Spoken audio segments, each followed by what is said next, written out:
किसी ने बड़े कमाल की बात कही है कि पीठ हमेशा मजबूत रखनी चाहिए, क्योंकि शाबाशी हो या धोखा दोनों हमेशा पीछे से मिलता है। हाय गाइस, मेरा नाम है आरजे कार्तिक और आपके लिए एक छोटी सी कहानी। ये कहानी आपको सिखाएगी कि जिंदगी में जब धोखा मिले तो क्या करना चाहिए। बात पुराने जमाने की एक व्यापारी का प्रेम विवाह हुआ। उनकी लव स्टोरी की लोग मिसाल देते थे। वो कपल शानदार कपल के नाम से जाना जाता था। लोग कहते थे कि प्यार हो तो ऐसा हो।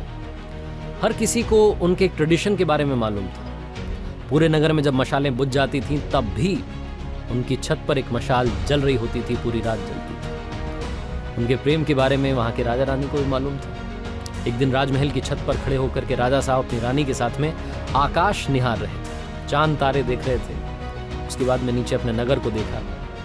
अंधेरा था, लेकिन एक मकान की छत पर मशाल जल रही थी। दोनों ने एक दूसरे को निहारा। उसके बाद में चर्चा शुरू हुई। डिबेट होने लगी इस बात पर कि उस व्यापारी का जो प्रेम विवाह हुआ है, उस कपल के बारे में लोग कहते हैं कि बहुत प्यार है दोनों में। ये कैसे हो पा रही है, शादी इतनी सक्सेसफुली कैसे चल रही है। राजा ने कहा कि सारा जो साथ है वो पति दे रहा है। पति बहुत समझदार है, उसकी वजह से वो रिश्ता इतना खूबसूरत है। रानी ने कहा ऐसा नहीं है, पत्नी बहुत समझदार है, पत्नी बहुत सभ्य है, संस्कारी, उसको समझ है कि रिश्ते को कैसे संभालना है। उसकी वजह से ये रिश्ता इतनी खूबसूरती से पनप रहा है। दोनों के बीच में डिबेट होने लगी। राजा ने कहा वाद विवाद करने से कुछ नहीं होगा, एक काम करते हैं, एक छोटी सी परीक्षा रखते हैं। रानी ने कहा ठीक है, क्या करना है बताइए। राजा ने कहा हम व्यापारी की भी और उसकी वाइफ की भी परीक्षा लेंगे और मालूम करेंगे कि दोनों के बीच में वाकई में प्यार है कि नहीं। एक आइडिया इन्होंने तैयार किया। रानी ने अपनी एक दासी को अगले दिन व्यापारी के पास भेजा, अपने एक संदेश के साथ में, एक मैसेज के साथ में। वो जो दासी थी व्यापारी के पास गई और जाकर के कहा कि रानी साहिबा ने मुझे भेजा है और रानी साहिबा कह रही हैं कि अगर आप, मुझे कहते हुए थोड़ा सा हिचक हो रही है। व्यापारी ने कहा बोलिए ना, क्या बात, क्या कह रही है रानी साहिबा। तो दासी ने कहा कि रानी साहिबा कह रही हैं कि अगर आप अपनी पत्नी की हत्या कर दें तो रानी जी आपसे शादी करने के लिए तैयार है। वो आप पर मंत्रमुग्ध हो गई हैं, आपसे मोहित हो गई हैं। व्यापारी ने कहा कि आप मेरी तरफ से उनसे माफी मांगिएगा और उनसे कहिएगा कि 1000 रानियां भी आ जाएं तब भी मैं अपनी पत्नी को नहीं त्याग सकता, जिंदगी भर उसके साथ रहूंगा, उसकी रक्षा करूंगा। वो दासी ये मैसेज लेकर के वापस रानी के पास आई। अब की बार जो थी बारी वो राजा की थी और अब टेस्ट होना था उस व्यापारी की पत्नी का। राजा ने एक नौकर को वहां भिजवाया, एक संदेश उसके साथ में भिजवाया। नौकर ने जाकर के उस व्यापारी की पत्नी को कहा उसी दिन उसके घर पहुंच करके कि एक संदेश राजा साहब ने भिजवाया है और वो कह रहे हैं कि अगर आप अपने पति की हत्या कर दें तो राजा साहब आपसे विवाह कर लेंगे और आपको हमारे राज्य की रानी घोषित कर देंगे। जो व्यापारी की पत्नी थी उसने कहा कि आज रात 2 से 3 बजे के बीच में हमारे घर की छत पर जो मशाल जलती रहती है वो बुझ जाएगी और जब वो बुझ जाए तो समझ जाइएगा कि मैंने अपने पति की हत्या कर दी। मैं राजा साहब का ये जो प्रस्ताव है इसे मानने के लिए तैयार हूं। नौकर ये मैसेज लेकर के दौड़ करके राजमहल गया, राजा को बताया कि वो व्यापारी की पत्नी आपका प्रस्ताव स्वीकार कर चुकी है और आज रात में वो अपने पति की हत्या कर देगी, उसने कह दिया।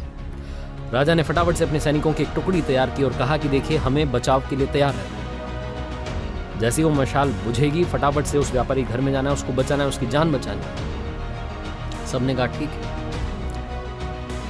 राजा राजमहल की छत पर चढ़ा, रानी भी साथ में थी। दोनों देख रहे थे कि क्या वाकई में वहां मशाल बुझेगी या नहीं बुझेगी। चौंकने वाली बात यह थी कि 2 से 3 बजे के बीच में मशाल बुझ गई, क्योंकि व्यापारी जब वापस आया था अपनी दुकान से तो खाना वाना खाने के बाद जब सोने चले गए थे, सारी बातें वैसी ही चल रही थी जैसी चलती थी। लेकिन इस बीच में उस व्यापारी की पत्नी ने खेल कर दिया था। व्यापारी की पत्नी ने एक फांसी का फंदा तैयार किया था और 2 से 3 बजे के बीच में अपने पति को ही फांसी पर लटका दिया था। जैसे ही वो मशाल बुझी, राजा के सैनिक दौड़ करके उस व्यापारी के घर में गए। व्यापारी की पत्नी को तो गिरफ्तार कर लिया, लेकिन उस व्यापारी की जान को नहीं बचा सके। उस रात राजा को नींद नहीं आई। अगली सुबह उसका दिमाग गर्म था, गुस्से में था, खुद से उसको गुस्सा आ रहा था कि ये क्या हो गया। उसे महिलाओं को देखने का मन नहीं कर रहा था, उसे नारी से नफरत हो गई थी। उसे लग रहा था कि ये क्या धोखेबाजी हुई, ऐसा नहीं होना चाहिए था। बहुत गुस्से में था। जो उनके राज्य का सबसे बुद्धिमान मंत्री था, जो सबसे बड़ा मंत्री था, उसको बुलाया और कहा कि सुनो, अभी जंगल में जा रहा हूं शिकार के लिए, वापस आऊंगा शाम में, तब तक हमारे नगर में जितनी महिलाएं हैं सबके गले कटवा दो, सबको फांसी पर लटकवा दो, ये मेरा आदेश है और आपको मानना होगा। राजा को पता नहीं क्या हो गया। राजा घोड़े पर सवार होकर के जंगल की तरफ निकल गया। यहाँ मंत्री के होश उड़ गए। उसे समझ नहीं आया कि क्या हो रहा है। राजा साहब ने क्या उलूल जुलूल सा आदेश दे दिया, उन्हें महिलाओं से नफरत हो गई। मंत्री अपने बूढ़े पिता के पास गया, जो कि एक वक्त में उस राज्य का मंत्री था, और जाकर के कहा कि पिताजी, राजा पागल हो गया। राजा कह रहा है कि जितनी भी नारियां हैं, जितनी महिलाएं हैं, उन्हें खत्म कर दो। उसे नारी जाति से नफरत हो गई। वो जो बूढ़ा पिता था उस मंत्री का, उन्होंने कहा कि बेटा एक काम करो, सबसे पहले तो तुम छुप जाओ, क्योंकि राजा आएगा तो गुस्सा तुम पर निकालेगा। मैं उससे बात कर लूंगा, तुम परेशान मत होना। शाम में राजा वापस आया और आकर के देखता है कि उसके नगर में वैसे ही महिलाएं घूम रही हैं। उसका गुस्सा और बढ़ गया। अपने राजमहल में मंत्री को ढूंढा, नहीं मिला, तो उसके घर पहुंचा। घर जाकर के पूछा तो मालूम चला कि मंत्री वहां नहीं था। वहां था उस मंत्री का बूढ़ा पिता। उस मंत्री के बूढ़े पिता के पास राजा गया।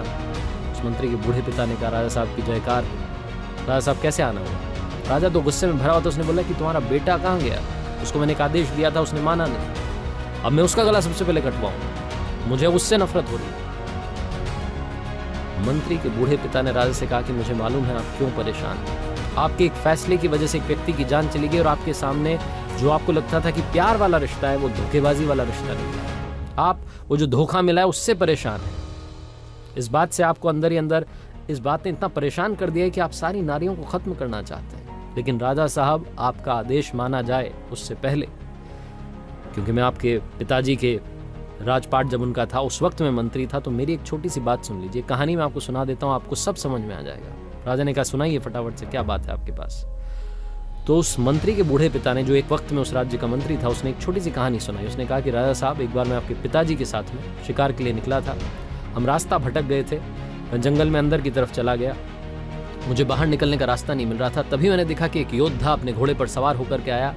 उसने रस्सी मुझ पर फेंकी और मुझे बांध करके अपने साथ ले गया। मुझे पता नहीं था कि कहाँ ले जा रहा है। मुझे कब्रिस्तान में लेकर के गया। जब कब्रिस्तान में लेकर के गया तो मुझे लगा कि मेरा खेल यहीं खत्म होगा। मैंने बहुत अपनी जान बचाने की कोशिश की, लेकिन वो बहुत ताकतवर था। एक कब्र के पास में, उस कब्र के ठीक नीचे की तरफ, उसने गड्ढा खोदना शुरू किया और मुझसे कहा कि चुपचाप मेरा साथ दो। हमने मिलकर के वहां 2 कब्रें खोदी। मुझे तो समझ में आ गया था कि एक में तो मुझे दफनाया जाएगा, मेरी मौत होने वाली है। दूसरी में किसको दफनाया जाएगा मुझे पता नहीं था। जो योद्धा था वहीं पास में खंडहर था। फटाफट से दौड़ के गया उसकी छत पर। उसने मुझे घोड़े से बांध रखा था और उस छत पर से एक सरकटी लाश नीचे फेंक दी। मैं डर गया, क्योंकि वो जिसकी लाश थी, ऐसा लग रहा था कि अभी अभी उसका मर्डर हुआ, अभी अभी उसकी हत्या की गई। वो योद्धा उतर करके वापस नीचे आया और मुझसे कहा कि सुनो, इसको दफनाना है। मुझे कब्र थी, उसके पैरों की तरफ जो सरकटी लाश थी उसको दफना दिया गया। मैं डर रहा था राजा साहब। मुझे लगा था कि जो दूसरी कब्र है इसमें मुझे दफनाया जाए। लेकिन उस योद्धा ने जो मुंह पर कपड़ा बांधा हुआ था उसे हटाया। वो एक खूबसूरत कन्या थी, महिला थी। उसने कहा कि घबराओ मत, मुझे मालूम है तुम कौन हो। तुम इस राज्य के मंत्री हो और इस राज्य के राजा को जाकर के मेरा संदेश देना। उनके एक राजकुमार ने मेरी हंसती खेलती जिंदगी को बर्बाद कर दिया, और राजकुमार मुझे पाना चाहता था, इसलिए मेरे पति की हत्या कर दी। ये मेरे पति की कब्र है, जिसके नीचे एक और कब्र मैंने खोदी है, और ये जो लाश है ये उसी राजकुमार की लाश है जिसे हमने दफना दिया है। और उसके बाद वो बोलती चली गई कि अब मैं अपना गला काट रही हूं, मैं अपनी जान दे रही हूं, मैं अपने पति के पास वाली कब्र में जिंदगी भर आजीवन, जब तक नामो निशा रहे हम दोनों का, तब तक के लिए दफन होना चाहती हूँ। ये जिंदगी खत्म करना चाहती हूँ। अगली जिंदगी में भी जहां मिले हम साथ रहें, इसी तमन्ना के साथ में पास में दफन होना चाहती हूँ। मुझे दफन कर दीजिएगा। और ये बोल करके उसने अपना गला काट दिया।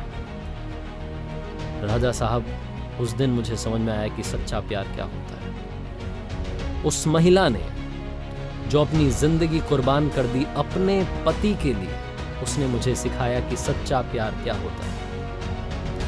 आप इस बात से परेशान हैं कि वो जो व्यापारी है उसकी पत्नी ने उसे धोखा दे दिया। आप इस महिला के बारे में सोचिए जिसने अपने पति के लिए अपनी भी जान दे दी। सिर्फ एक महिला की धोखेबाजी की वजह से आप सारी महिलाओं को कहां फांसी पर लटकाने के लिए चले थे। अपने फैसले को बदलिए, राजा को समझ में आया। कहानी बहुत छोटी है लेकिन हम सब के लिए बहुत इंपॉर्टेंट मैसेज लेकर के आई।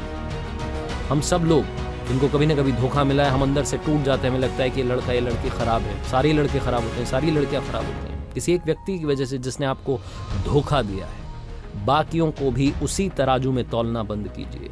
जिंदगी में हमेशा हमेशा याद रखिए कि अगर बुरे लोग इस दुनिया में हैं तो अच्छे लोग भी इस दुनिया में हैं। और अगर आपका एक रिश्ता टूट गया, आपको एक जगह से धोखा मिला है, इसका मतलब ये नहीं है कि आपको हमेशा ही धोखा मिलेगा।